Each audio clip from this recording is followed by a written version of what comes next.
sedekah Ramadan ni satu amalan yang Nabi buat sendirilah. Dalam hadis pun dalam hadis menyebutkan Nabi Muhammad ni seorang yang sangat pemurah.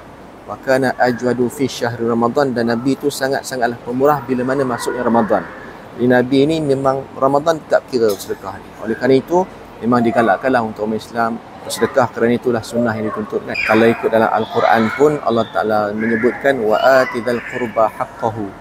Maksudnya selepas kita berbuat baik kepada ibu bapa, maka Allah kata kamu kena berikan kepada kaum kerabat kamu haknya. Maknanya perlu kita memberi keutamaan kepada kaum kerabat ahli keluarga terlebih dahulu sebelum orang di luar. Di mana kalau orang miskin ataupun anak yatim yang ada di kalangan keluarga kita, itu yang perlu didahulukan. Barulah pergi kepada yang bukan pertalian darah tu. Dia sebenarnya pemberian duit raya ni saya nampak dia lebih kepada macam sedekah, infak, ataupun kita kata hadiah pun boleh lah. Lebih kepada sedekah. Kalau kita kata infak semua paling bersedekah. Sedekah ini yang Nabi sebut afdalus sadaqah fi Ramadan. Sedekah yang paling afdal di bulan Ramadan. Maknanya kalau kita bagi duit dalam bulan Ramadan itu lebih besar sebenarnya. Tetapi kalau kita bagi bulan Syawal pun dapat pahala. Cuma dia tak dapatlah fadilat macam sedekah bulan Ramadan.